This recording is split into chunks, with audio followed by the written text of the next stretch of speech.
नमस्कार, बहुत स्वागत है आप सभी का टोटल टीवी में और मैं हूं आपके साथ जया पाल। चलिए शुरुआत करेंगे हमारे खास कार्यक्रम की और चर्चा करेंगे संसद संग्राम की। बता दें कि संसद के भीतर भी संग्राम है, संसद के बाहर भी संग्राम है। सड़क से सदन तक टकराव अपने चरम पर है। विपक्ष का यह आरोप है कि छात्रों ने संसद मार्च के दौरान दिल्ली पुलिस ने लाठीचार्ज किया, पैलेट गन का इस्तेमाल किया और छात्रों की आवाज दबाने की कोशिश की गई है। बहरहाल कांग्रेस ये सवाल लगातार पूछ रही है, आदेश किसने दिया? क्या गृह मंत्री जवाब देंगे या फिर सरकार जवाबदेही से बच रही? दूसरी तरफ राम मंदिर चढ़ावा चोरी का मुद्दा भी विपक्ष के निशाने पर है। संसद परिसर में प्रदर्शन हो रहा, नारे लग रहे और सरकार को कटघरे में खड़ा किया जा रहा। इस बीच सरकार आज राज्यसभा में पब्लिक एग्जामिनेशन अनफेयर मींस की रोकथाम संशोधन विधेयक 2026 लेकर आ रही। लोकसभा से ये जो बिल है 7 घंटे की बहस के बाद पास हो चुका है। फिलहाल सरकार इसे पेपर लीक माफिया पर निर्णायक प्रहार बता रही, जबकि विपक्ष भी कह रहा है कि सिर्फ सजा बढ़ाने से नहीं, पूरी परीक्षा व्यवस्था बदलने से समाधान निकलेगा। तो आज सबसे बड़ा सवाल, क्या संसद समाधान का मंच बनेगी या केवल संग्राम का अखाड़ा?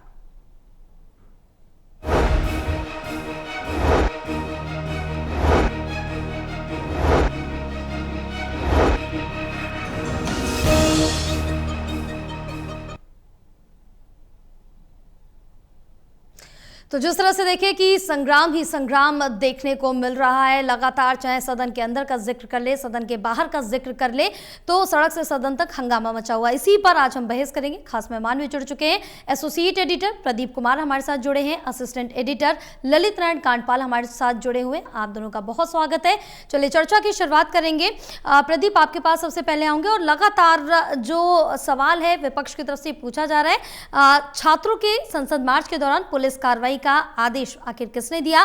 क्या सरकार इस पर संसद में स्पष्ट जवाब देने से बच रही? क्योंकि इसको लेकर लगातार बाहर भी प्रदर्शन हो रहा है, अंदर भी हंगामा देखने को मिल रहा है। देखिए जया, संसद का मानसून सत्र चल रहा है और जिस तरीके से इस्तीफा हुआ शिक्षा मंत्री का, जो छात्रों का आंदोलन और उसके बाद इसका असर संसद की कार्रवाई पर पड़ रहा है। अब बदली परिस्थितियों में रणनीति बदल ली है, पूरी तरीके से अपना टॉप गियर लगाते हुए विपक्ष नजर आ रहा है और निशाने पर गृह मंत्री, और इसलिए छात्रों पर लाठीचार्ज और उन पर पैलेट गन चलाई गई, ये मुद्दा बनाते हुए राहुल गांधी के बयान के बाद जो अधूरा रह गया उस पर अब विपक्ष आक्रामक है और निश्चित तौर पर इस बदली रणनीति ने कहीं ना कहीं संसद में गतिरोध पैदा कर दिया है। आज संसद के परिसर में और संसद के अंदर भी विपक्ष ने इस मुद्दे पर एक बार फिर से हंगामा किया है। तो शोरगुल, भारी हंगामे के बीच लगातार गतिरोध बना हुआ है, कई बार कार्रवाई स्थगित हुई है और बदली परिस्थितियों में विपक्ष ने जिस तरीके से गृह मंत्री को निशाने पर लिया है, सत्ता पक्ष भी आक्रामक है और कहीं ना कहीं राहुल गांधी असंसदीय शब्दों का इस्तेमाल करते हैं जो कार्रवाई से निकाला गया।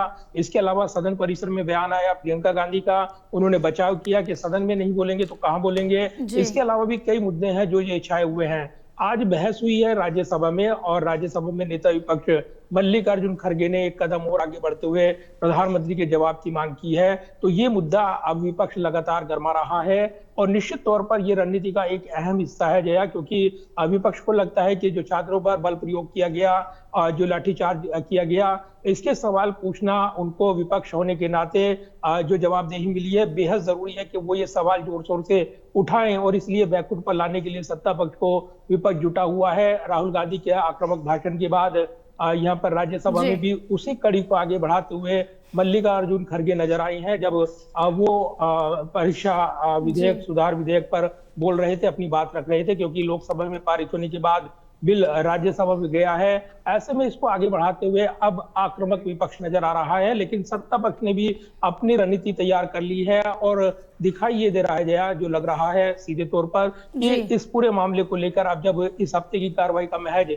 एक दिन बचेगा, यानी कल शुक्रवार का दिन है, तो ऐसे में कल भी गतिरोध बना रहेगा ये दिखता है। लेकिन इस बीच सरकार महत्वपूर्ण विधेयक वो पारित कराने की दिशा में कदम आगे बढ़ा रही है और इसी कड़ी में जो वंदे मातरम अपमान से संबंधित विधेयक जो राज्यसभा में पारित हुआ था, राज्यसभा में पारित होने के बाद लोकसभा में इसको मंजूरी मिल गई है और इसी के साथ एक बड़ा मैसेज सत्ता पक्ष देता नजर आया है कि यह विधेयक काफी महत्वपूर्ण है। लेकिन बात अगर वापस लौटकर छात्रों के आंदोलन से जुड़े इस मुद्दे पर करें तो जो है ये काफी महत्वपूर्ण घटनाक्रम विपक्ष के लिए, और ये रणनीति का एक अहम हिस्सा भी, क्योंकि विपक्ष अगर जरा भी ढील दे देता है सत्ता पक्ष को तो सत्ता पक्ष जो पहले से आक्रामक है और जिसमें यहाँ पर हमने देखे हैं बदले समीकरण है और डिलिमिटेशन बिल को लेकर चर्चाएं नहीं है, उसके लिए बहुमत जुटाया जा रहा है। इसलिए सत्ता पक्ष को बैकफुट पर बनाए रखने के लिए, विपक्षी एकता को बनाए रखने के लिए विपक्ष ने अपनी रणनीति का फोकस बदल दिया है और अब केंद्र में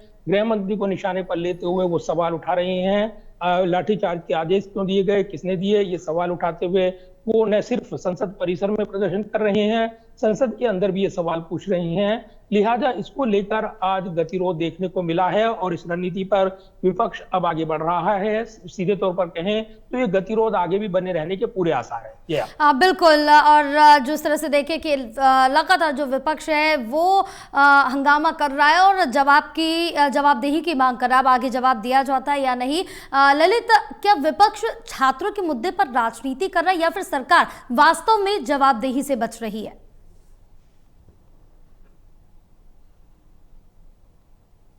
आखिरकार गोली चलाने का आदेश किसने दिया, क्योंकि ये मुद्दा पहले दिन से ही लगातार गरमाया हुआ है। और पहले तो हम देख रहे थे कि इस पूरे मामले में जो आंदोलनकारी थे उनका भी साफ तौर पर कहना था कि आखिरकार गोली जो छात्रों पर चलाई गई है वो बिल्कुल ही कंडेनेबल है और उसका हम लोग उसकी निंदा भी करते हैं। लेकिन जिस तरीके से ये मामला काफी लंबा खींचता चला जा रहा है, अब लग रहा है कि विपक्ष इस पूरे मामले पर जब तक जवाब नहीं मिलेगा तब तक लगातार अपनी बात को रखता रहेगा। और वहीं दूसरी तरफ सरकार की ओर से जवाब देने को लेकर फिलहाल तो कोई आहट नजर नहीं आ रही है, ना ही किरण रिजिजू की ओर से इस दिशा में कोई बयान आया है और ना ही जो है कोई भी अन्य नेता का जवाबदेही को लेकर आया है। हाँ, इतना जरूर है कि अगर कांग्रेस पार्टी गृह मंत्री अमित शाह का इस्तीफा मांग रही है तो वहीं भारतीय जनता पार्टी पंजाब में हुए पेपर लीक को लेकर पंजाब के एजुकेशन मिनिस्टर का इस्तीफा मांग रही है। तो लगातार जो है दबाव दोनों तरफ से चल रहा है कि इस्तीफा दिया जाए, जवाब दिया जाए कि आखिरकार आदेश किसने दिए। और सरकार की ओर से हालांकि एक बार ये कहा जा चुका है कि इस पूरे मामले में जो कुछ भी आदेश आए थे वो मजिस्ट्रेट लेवल पर कार्रवाई हुई थी और उसमें सरकार का कोई लेना देना नहीं है। लेकिन बावजूद उसके विपक्ष मान नहीं रहा है और मांग कर रहा है कि जो बयान दिया जाए या तो गृह मंत्री के द्वारा या फिर प्रधानमंत्री के द्वारा। तो कुल मिलाकर सरकार अब बयान पर क्या फैसला करेगी ये तो आने वाला वक्त बताएगा। लेकिन इतनी बात जरूर है, छात्रों पर जो गोली चली, पैलेट गन का जो इस्तेमाल हुआ जैसा कि विपक्ष कह रहा है, जबकि सरकार की तरफ से कल कहा गया था कि कोई भी पैलेट गन नहीं चली है और कोई भी गन नहीं चली है, केवल आंसू गैस छोड़ी गई थी। तो कुल मिलाकर के अब स्थिति यह है कि एक तरीके का डेडलॉक क्रिएट हुआ है, तो इस डेडलॉक को कैसे खत्म किया जाएगा ये देखना होगा। हालांकि एक अच्छी बात ये है जया कि संसद का सत्र इस बीच लगातार चल रहा है। पहले परीक्षा सुधार वाला बिल लोकसभा में पास हुआ, अब राज्यसभा में उस पर चर्चा चल रही है। आज लोकसभा में वंदे मातरम बिल पास हो चुका है। अब इसके अलावा कहा जा रहा है कि सुप्रीम कोर्ट से जुड़ा बिल भी जल्दी आ सकता है और उसके बाद सरकार जो अन्य उसने लाइनअप किए हुए हैं, चुनाव से जुड़े हुए कई चुनाव सुधार से जुड़े हुए बिल हैं, वो भी आ सकते हैं। तो कुल मिलाकर के इतनी बात अच्छी है कि संसद का कामकाज चल रहा है, भले ही विपक्ष जो है विरोध प्रदर्शन कर रहा हूं। बिल्कुल। और प्रदीप, पेपर लीक संशोधन से जुड़ा एक महत्वपूर्ण सवाल, जो ये बिल है क्या परीक्षा माफिया की कमर तोड़ देगा या फिर ये सिर्फ सजा बढ़ाने वाला कानून बनकर रह जाएगा? इसके साथ ही जब लगातार पेपर लीक की घटनाएं सामने आती रही तो क्या असली जरूरत कानून से ज्यादा परीक्षा प्रणाली में तकनीकी और प्रशासनिक सुधार की नहीं है? देखिए, जिस तरीके से सरकार ये विधेयक लाई है और ये छात्रों के आंदोलन के बाद जो यहाँ पर एक मैसेज देना था सरकार को कि वो कड़ा प्रावधान जोड़ रही है और इसमें सजा के कड़े प्रावधान के साथ ही जो पेपर लीक जैसे विषय हैं उनको एड्रेस किया जाएगा। एक खौफ यहाँ पर रहेगा जो इस पूरी परीक्षा प्रणाली पर कहीं ना कहीं चोट पहुंचाते हैं और इसलिए इसमें बड़े बदलाव के साथ इस विधेयक को पेश किया गया। 10 साल की सजा, 10 करोड़ का जुर्माना, इसके अलावा फास्ट ट्रैक कोर्ट बनाने के ऐलान के साथ ही प्रधानमंत्री ने हाई पावर कमेटी, नंदन नीलेकनी, अन्य व्यक्ति विशेष की अगुवाई में उसका गठन किया गया। तो इसी के साथ जब बहस का स्तर हमने देखा है, बहस के दौरान विपक्ष ने यह भी कहा कि ये अपनी विफलताओं को छुपाने के लिए सरकार की विफलताओं का स्मारक है। साथ ही उन्होंने ये भी कहा कि जो नेशनल टेस्टिंग एजेंसी के चेयरमैन या फिर संघ का जो दबाव है उस परीक्षा प्रणाली पर, उसको दबाव को दूर करने के लिए क्या सरकार कदम उठा रही है, इस पर कोई जवाब नहीं मिल रहा है। तो परीक्षा लीक जैसा विषय जो काफी संवेदनशील है, और छात्रों के आंदोलन के बाद जिस तरीके से उन्होंने, जैन जी ने इस प्रोटेस्ट में एक नया राजनीतिक रंग वो यहाँ पर दिखाया है, यानी अपने एक ऐसे मांग को लेकर जो शुरुआत में लग रहा था कि इसके आगे तो सरकार झुकेगी नहीं या इसको ये तो बेमतलब की मांग है, लेकिन वो उस मांग पर अड़े रहे और आखिरकार शिक्षा मंत्री रहे धर्मेंद्र प्रधान को इस्तीफा देना पड़ा। और उसके बाद अब जो बदली रणनीति में विपक्ष ने नया हथियार बनाया है वो गृह मंत्री को निशाने पर लेते हुए, और इसीलिए अब जो मंथन चल रहा है सरकार के अंदर, विपक्ष के जो हमले हैं उनको कैसे कमजोर किया जाए, नया नैरेटिव सेट करने के लिए सरकार आगे कदम बढ़ाएगी कि चौंकाने वाला विधेयक आपको अगले हफ्ते देखने को मिल सकता है, इस तरह के सूत्र दावा कर रहे हैं। और इसलिए चाहे फेरा कानून की बात हो या फिर अन्य जो विधेयक हैं, कुछ सरकार चौंकाने वाला निर्णय अगले हफ्ते कर सकती है सदन के अंदर, ताकि विपक्षी एकता में सेंध लगाई जा सके, इस तरह के सूत्र दावा कर रहे हैं। दूसरा जया, मुझे लगता है कि इस पूरे माहौल के बीच जब अब सरकार की बदली रणनीति रहेगी, आज प्रधानमंत्री नरेंद्र मोदी ने एक बड़ी बैठक भी की है वरिष्ठ मंत्रियों के साथ। पश्चिम एशिया संकट के बीच ये बैठक महत्वपूर्ण रही है। प्रधानमंत्री का फोकस है कि देश में जो सप्लाई चेन है वो बाधित ना हो, तेल की सप्लाई चेन जो खास तौर से दबाव में रहेगी, तो ऐसे में उसको लेकर उन्होंने वरिष्ठ मंत्रियों के साथ बैठक की है। ये भी जो बाढ़ के हालात बने हुए हैं, चाहे वो असम की बात हो, नागालैंड की बात हो, असम में जिस तरीके से हालात बिगड़े हैं, इसको लेकर भी प्रधानमंत्री की नजर लगातार बनी हुई है। तो विपक्ष के हमलों को कमजोर करने के लिए कि वो सदन में नहीं आ रही हैं या गृह मंत्री नहीं आ रही हैं, इस बीच समांतर बैठक वो देखने को मिल रही है। एक पॉलिटिकल मैसेज देते हुए सरकार नजर आ रही है कि वो अपने कामकाज में जुटी हुई है, और विपक्ष के हमले को बेअसर करने के लिए रणनीतिक तौर पर इन बैठकों का महत्व काफी बढ़ जाता है। प्रधानमंत्री ने इस बीच हमने देखा कि सचिवों के साथ भी बैठक की और उन्होंने जो पूरा हालात है उसका जायजा लिया, और कहीं ना कहीं लगातार वो बैठक कर रहे हैं। कल केंद्रीय कैबिनेट की बैठक होने जा रही है जिसमें कुछ बड़े निर्णय लिए जाएंगे। हाल के दिनों में आधारभूत ढांचे को मजबूत करने से जुड़े बड़े निर्णय लिए गए हैं, तो लिहाजा सरकार अपने कामकाज को आगे बढ़ाते हुए नजर आ रही है और एक मैसेज दे रही है कि विपक्ष की रणनीति का उस पर कोई असर नहीं पड़ रहा है। संसद के अंदर ऐसे मुद्दे उठते हैं, फिर वो आए गए हो जाते हैं, लेकिन विपक्ष ने एक मुद्दा पकड़ लिया है कि वो छात्रों के ऊपर जो लाठीचार्ज हुआ, पैलेट गन का इस्तेमाल हुआ, जिसको लेकर बड़े सवाल उठे हैं, इस पर वो जवाब मांगेगा, और इसलिए उसकी रणनीति का इसलिए हिस्सा है क्योंकि इससे उसकी विपक्षी एकता बनती है। दूसरा, आपने राम मंदिर की बात की, आज चढ़ावा मामले को लेकर समाजवादी पार्टी इसको बड़ा मुद्दा बना रही है, और चूंकि ये उत्तर प्रदेश के जुड़े हुए राजनीतिक विषय से जुड़ा हुआ विषय है, इसलिए वो इस मुद्दे को जोर शोर से उठाते हुए नजर आई है। आज भी प्रदर्शन के दौरान वो प्रतीकात्मक तौर पर जो दान पात्र के डब्बे थे वो लेकर आए और अन्य सांसदों ने उसमें पैसे धन उसमें डाला, ये दिखाते हुए कि ये उसको राम मंदिर को दान दे रही हैं। फिर उसको दान पात्र को एक सांसद लेकर जाता हुआ नजर आया, ये दिखाते हुए कि वो चोरी कर रहा है, और बीजेपी पर निशाना साधते हुए ये अनोखा प्रदर्शन करते हुए विपक्ष नजर आ रहा है। तो बदली रणनीति में विपक्ष अपने मुद्दों को, नैरेटिव को सेट कर रहा है, सरकार अपनी रणनीति आगे बढ़ा रही है। ऐसे में निश्चित तौर पर ये सत्र के दौरान जो एक महत्वपूर्ण रणनीति का पार्ट होता है उसमें कौन किस पर भारी पड़ता है ये जनता जनार्दन पर हम छोड़ेंगे, लेकिन ये निश्चित तौर पर एक महत्वपूर्ण पार्ट है और इसमें कई उतार चढ़ाव आगे देखने को मिलेंगे, इसमें कोई शक नहीं है। निश्चित तौर पर यह महत्वपूर्ण रहेगा देखना कि अब सरकार की अगली रणनीति क्या रहेगी। अगले हफ्ते निश्चित तौर पर कुछ चौंकाने वाला निर्णय सरकार की ओर से देखने को मिल सकता है। बिल्कुल ललित, छात्रों की कार्रवाई, राम मंदिर चढ़ावा चोरी और पेपर लीक, तीनों ही मुद्दों पर विपक्ष सरकार को एक साथ घेर रहा। अब क्या विपक्ष जनता के मुद्दों पर सरकार को जवाबदेह बना रहा है या अलग अलग मुद्दों को जोड़कर सिर्फ राजनीतिक दबाव बनाने की रणनीति अपना रहा है?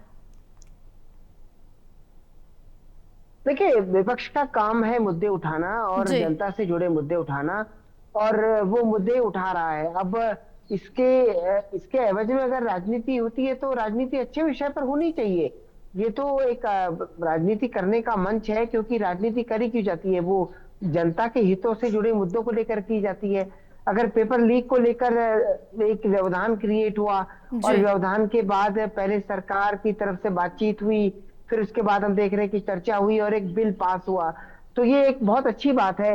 लेकिन सवाल सबसे बड़ा ये है कि जवाब तो सरकार को देना पड़ता है, क्योंकि जो आप सिस्टम में है, आपकी मौजूदगी के बीच में अगर सिस्टम में लैप्स हो रहे हैं, स्टूडेंट्स के साथ नुकसान हो रहा है, देश की जनता के साथ नुकसान हो रहा है। जैसा कि विपक्ष ने, आपको याद हो जाए, जी। जब 19 तारीख को ऑल पार्टी मीट हुई थी, तो उस दिन को विपक्ष की ओर से साफ तौर पर कहा गया था कि महंगाई है, पेपर लीक है, राम मंदिर चंदा है, ये एक ऐसे मामले हैं जिनको वो इस बार सदन में उठाने वाला है। तो राम मंदिर के चंदा मामले में भी लगातार विपक्ष का ये आरोप है कि इस पूरे मामले में केवल छोटे लोगों को आरोपी बनाया गया। जो असली लोग आरोपी थे, उनके ऊपर जांच की आंच नहीं आने दी गई। तो कुल मिलाकर के इतनी बात साफ है कि विपक्ष तो मुद्दे उठाएगा, अब सरकार उसका कैसे जवाब देती है, ये एक अहम पहलू है। सरकार ने जिस तरीके से छात्रों के आंदोलन को टैकल किया, पहले वांगचुक की हड़ताल खत्म कराई, उसके बाद छात्रों से बात की, और फिर सदन में चर्चा कराई, तो कुल मिलाकर के ये बात साफ थी कि अपने आप में कहीं ना कहीं सरकार को ये जानकारी थी कि ये आंदोलन अब ज्यादा ठीक नहीं है, और बातचीत करके इसका समाधान करना चाहिए। सरकार ने किया, और पेपर लीक पर लोकसभा में बिल पास हो चुका है, जी। राज्यसभा में चर्चा चल रही है। देखिए, जब राम मंदिर पर चर्चा होगी तो उस पर सरकार क्या कहेगी या क्या नहीं कहेगी, ये तो बात की बात है। फिलहाल राम मंदिर पर चर्चा को लेकर विपक्ष मांग जरूर कर रहा है, लेकिन सरकार इसके लिए कितना तैयार होती है, ये एक देखने वाली बात होगी।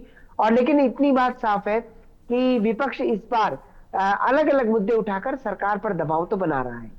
बिल्कुल, दबाव सरकार पर बनाने की जो पुरजोर कोशिश है वो विपक्ष की तरफ से लगातार की जा रही है। प्रदीप, राम मंदिर चढ़ावा चोरी मामले में क्या सरकार और ट्रस्ट पूरी पारदर्शिता दिखा रहे हैं या फिर नहीं, या विपक्ष के सवालों में दम है?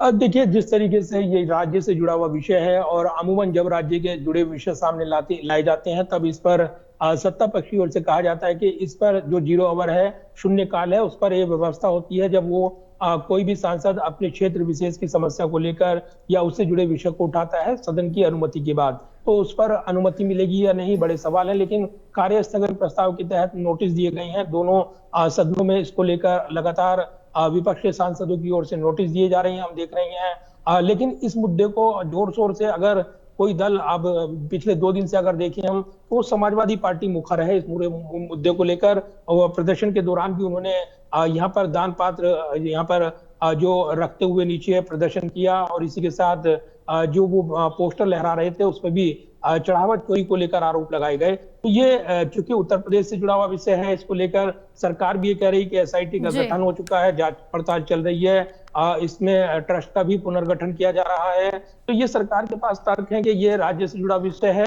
और इस पर सभापति की अनुमति के बाद ही चर्चा की अनुमति मिलती है, तो इस पर सरकार के पास बच निकलने का मौका रहेगा। चर्चा के लिए व्यापक तौर पर ये दबाव में वो नहीं आएंगे, लेकिन राजनीतिक तौर पर इस मुद्दे को विपक्ष उठाता रहेगा।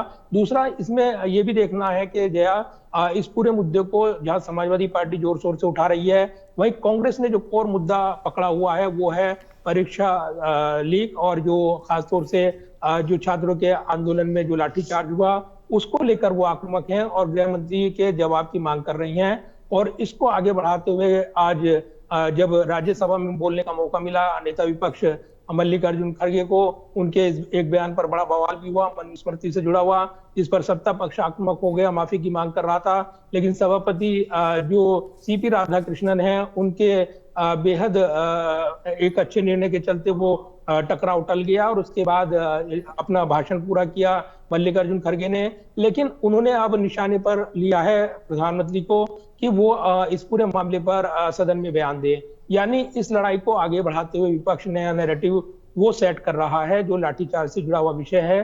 गृह मंत्री की जवाबदेही बनती है, इसलिए वो ये मांग कर रहे हैं। दूसरा, जो राम मंदिर चढ़ावा केस की बात करें, क्योंकि उत्तर प्रदेश की राजनीति से जुड़ा हुआ विषय है और इसकी अगुवाई करते हुए समाजवादी पार्टी नजर आ रही है, लेकिन विपक्ष के साथ एक गठजोड़ में भी उसको रहना है, और इसीलिए उस प्रदर्शन के साथ साथ वो पोस्टर जो लहरा रही हैं, चंदा चोरी चढ़ावे से जुड़े हुए लहरा रहे हैं और नारे भी लगा रही हैं। तो कहीं ना कहीं आज प्रदर्शन के कई अलग अलग रंग देखने को मिले हैं।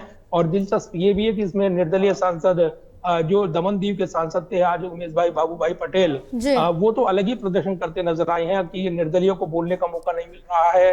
सत्ता पक्ष और विपक्ष की लड़ाई में जो छोटे दल हैं या एक दो सांसद हैं वो अपनी बात कहना चाहते हैं, अपने क्षेत्र की बात रखना चाहते हैं, लेकिन उनको मौका नहीं मिल रहा है। ऐसे में वो अपनी बात कैसे रखें, तो वो अलग ही प्रदर्शन करते नजर आए हैं। तो ये भी एक वानगी है कि इस गतिरोध के बीच जो निर्दलीय सांसद या अपने क्षेत्र से जुड़े हुए एक दो सांसद अलग अलग विषय उठाना चाहते हैं, इस गतिरोध के चलते उनको अपनी बात रखने का मौका नहीं मिल रहा है और इसलिए वो भी प्रदर्शन करते नजर आ रही हैं।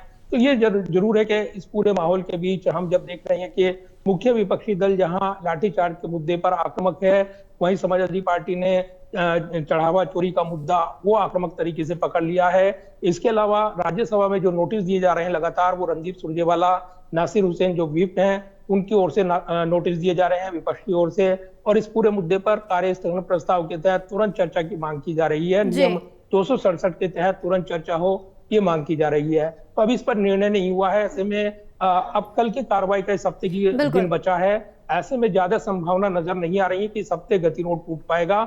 अगले हफ्ते कुछ बड़े निर्णय हो सकते हैं सरकार की ओर से, और कल जो कैबिनेट की बैठक होने जा रही है निश्चित तौर पर कुछ बड़ा फैसला देखने को मिल सकता है, इस तरह के सूत्र दावा कर। बिल्कुल बिल्कुल, क्या कुछ बड़ा फैसला होगा इस पर निगाहें जरूर बनी रहेंगी। ललित, एक काफी ज्यादा महत्वपूर्ण सवाल, संसद के भीतर लगातार हंगामे देखने को मिल रहे हैं और हंगामे के कारण कार्रवाई बाधित हो रही है, सदन स्थगित करना पड़ रहा है। अब सवाल यह है कि जनता ने सांसदों को बहस के लिए चुना या हंगामे के लिए? संसद नहीं चलने की सबसे बड़ी जिम्मेदारी आखिरकार किसकी, सरकार या विपक्ष? देखिए, सरकार सदन चलाना तो प्रथम दृष्टया सरकार की जिम्मेदारी है और सरकार अपनी जिम्मेदारी को निभाती हुई नजर आ रही है। सरकार लगातार बातचीत भी कर रही है। जब ये डेडलॉक क्रिएट हो गया था उस वक्त सरकार ने जो है विपक्षी दलों से बातचीत करके उनके मुद्दों को स्पेस दे करके, पेपर लीक को स्पेस दे करके इस बात को करने की कोशिश भी की है।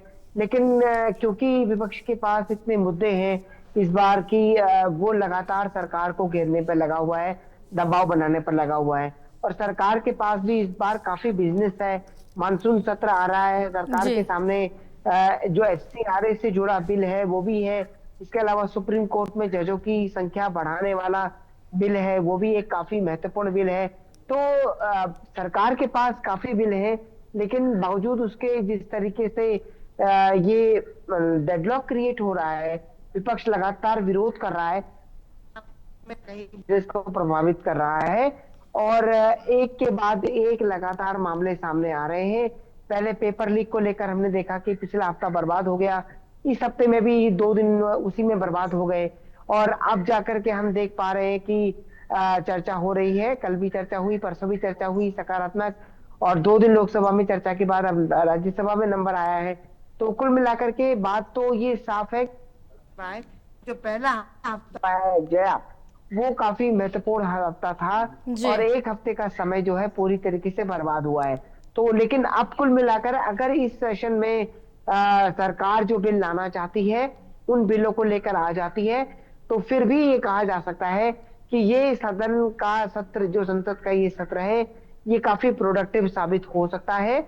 और कई जो बिल है, सुप्रीम कोर्ट का बिल हो, FCRA का बिल हो या इसके अलावा कई अन्य बिल हो, उनको अगर पास कराने में सरकार कामयाब रहती है तो निश्चित तौर पर इसे प्रोडक्टिव कहा जा सकता है। बिल्कुल। बहरहाल पूरी चर्चा के लिए आप दोनों का बहुत शुक्रिया। तो सवाल सिर्फ एक प्रदर्शन, एक बिल या एक हंगामे का नहीं, सवाल लोकतंत्र की उस तस्वीर का है जहां छात्र जवाब मांग रहे हैं, विपक्ष जवाबदेही मांग रहा और सरकार कानून के जरिए समाधान का दावा कर रही है।